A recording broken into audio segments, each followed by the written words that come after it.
I was prepared today, but technically unprepared at the same time. So today I woke up at the right time, but I decided that I'm going to eat a leftover burrito, and it took me about 10 minutes ahead, sadly. And since I showered right after, I reached at school right around 8:17 a.m. in the morning. So I left. I woke up at around 7:30, but I decided to eat, and then I ended up like taking 20 minutes to shower. Then I wasn't able to get to my English class early either, but at least for the day I was ready and I was fueled, ready to go. For Spanish, presentations for the Cuando Ero Nina continued, and most are fine. I don't really have no notes for these except stuttering, of course. It's always coming. And in one, I thought I saw a picture of my old school, but I'm not really sure. I then later realized, of course, the teacher did the presentation assignment for the imperfect tense in Spanish because it's way too easy. So, of course, he added an academical obstacle to even it out, so to speak. And this time the class was quiet, and as we took the 2 minute break, Ponce just went straight to present. And we didn't take that 2 minute break, but it went mostly fine. I wanted to daydream for most of this class that I do say. And Lagrimas, one of the students here, wanted to present early as said by the teacher, but he did not go. For PE, I was bored for the first 15 minutes, so I didn't even bring my Uno game with me today. So in boy dynamics, I gave Rayon Rayon scoop a ball, and like Lord of the Flies, all of them acted crazy to get it, especially Eli there. And it was kind of funny though at the same time. Little did I know that this was going to be one of the very last times that I'm actually going to be hanging out in these 15 minutes ever for my entire high school career. No more. Next 2 weeks, we're just going to have AP testing that's in the gym, so this is the last time that I'm ever going to experience that, and I didn't even realize that.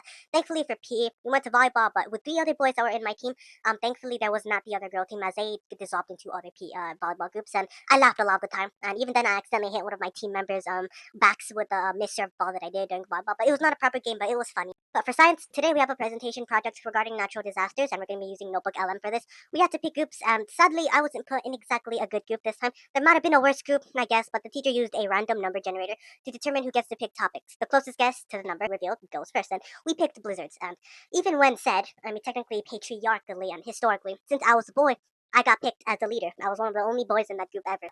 The thing is that I got picked since I was the only person that was a boy there, so all of them were girls, and none of them wanted to go up anyway. So, and I got confused for the next assignment we had, which was a worksheet regarding temperature conversion, and I got confused because we were converting Celsius to Fahrenheit, and he put Fahrenheit equals 1.8 parentheses C plus 32 parentheses. But the original thing that he was trying to say was F equals 1.8 parentheses C parentheses and then plus 32. So for those first few minutes, I got really confused, but eventually he corrected that, and I was able to complete the worksheet and got it checked off along with my notes. And as for history, I took a World War test today, and I rushed the answer, so I got a 28 out of 60, one of the lowest scores that I've ever had for history class this time. Very surprising, so I'm going to note this day. But later on, I finished up an ed puzzle for my science class, and then I went to lunch. Not really much was going on here, except we did have a substitute teacher today. And substitute teachers rarely appear for my history classes, I'd say. For lunch, I decided for a bit, and I spent a bit looking around for groups to talk to. But eventually, since there wasn't really much, I hung out with my other friends in the cafeteria, and it went fine. As for English this time, I bet 10 cents that students will be late, and I told the teacher and I told the genie that out of one of the 3 wishes that I have was that students would be late today, and the teacher joked me and said that I was not raised to be like this, and surprisingly, 5 were late today, so you could say that the genie metaphorically granted my wish. And the boys made a joke during roll call, and the teacher said, say that again, as she counted people who were there.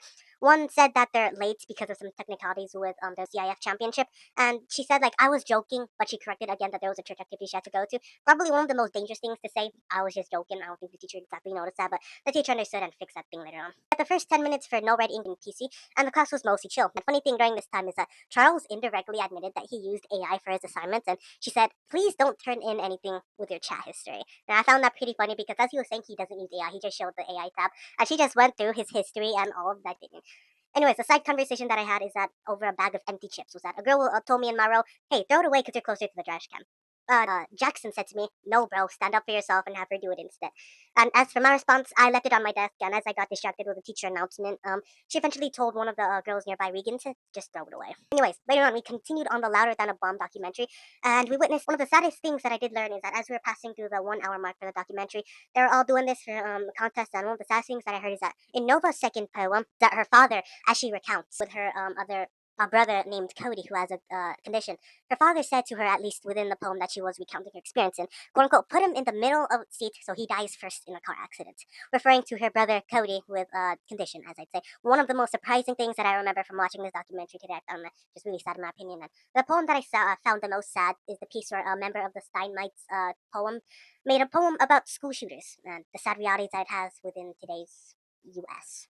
And for math period, Davin came from Texas vacation, and this is one of the first times I've seen him. And the teacher made an announcement for today's review, and also for us not to go on vacation for these last 3 weeks. Funny thing that she said is that as we did a trigonometry review, is that I have 15, 16, and 17 who get this and know how to do this for trigonometry, but in this class, no one gets it. The fifth guy humorously said, "Yeah, this generation is lazy. They just don't do anything." "Quote unquote." The teacher said, "I wouldn't want to be operated by surgery for this generation when it comes to my future conditions, such as like heart problems, for example." We did a review assignments covering trigonometry ratios for the outside numbers and finding the angle that's within the triangle within theta 2 and finding whatever the angle equals inside. I finished in class, but I fear I'd mix these methods when I'm doing it during the course, and I completely get it now because whatever the angle is being referred to an arrow from that side, the side that's the opposite of it is the opposite side.